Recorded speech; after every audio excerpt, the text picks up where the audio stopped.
আজ আমরা শিখব কিভাবে একটি মাইক্রোসফট ওয়ার্ড ফাইল নতুন নামে নিজের পছন্দ মতো লোকেশানে সেভ করতে হয়। প্রথমে কম্পিউটার ট্রেনিং সেন্টার নামে ওয়ার্ড ফাইলটি ওপেন করে নিলাম। এখন এখানে আমরা লিখব we are going to arrange an offline class. এরপর মেনুবার থেকে অর্থাৎ ফাইল, হোম, ইনসার্ট এগুলোকে মেনুবার বলে। এই মেনুবার থেকে ফাইল মেনু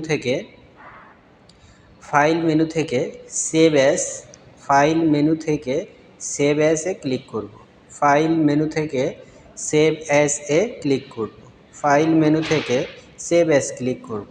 অর্থাৎ এখানে আমরা দেখতে পাচ্ছি যে আমাদের ওই ফাইলটি ডেস্কটপের ভিতরে কম্পিউটার ট্রেনিং সেন্টার নামে ফোল্ডারের ভিতরে সংরক্ষিত আছে। এখন আমরা এই কম্পিউটার ট্রেনিং সেন্টারের ভিতরে আরেকটি ফোল্ডার নিয়ে সেখানে এটি সেভ করব। এখন কম্পিউটার ট্রেনিং সেন্টারের উপর ডাবল ক্লিক করি। এরপর ফাইলটির নাম চেঞ্জ করে computer training centre offline class করে দিব। Computer training centre offline class, computer training centre offline class, computer training centre offline class, computer training centre offline class. এরপর এটি যে ফোল্ডারের ভিতরে আমরা সেভ করতে চাচ্ছি অর্থাৎ অফলাইন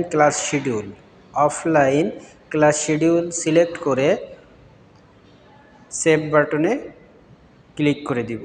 তাহলে এটি অফলাইন ক্লাস শিডিউলের ভিতরে সেভ হয়ে গেল। ধন্যবাদ।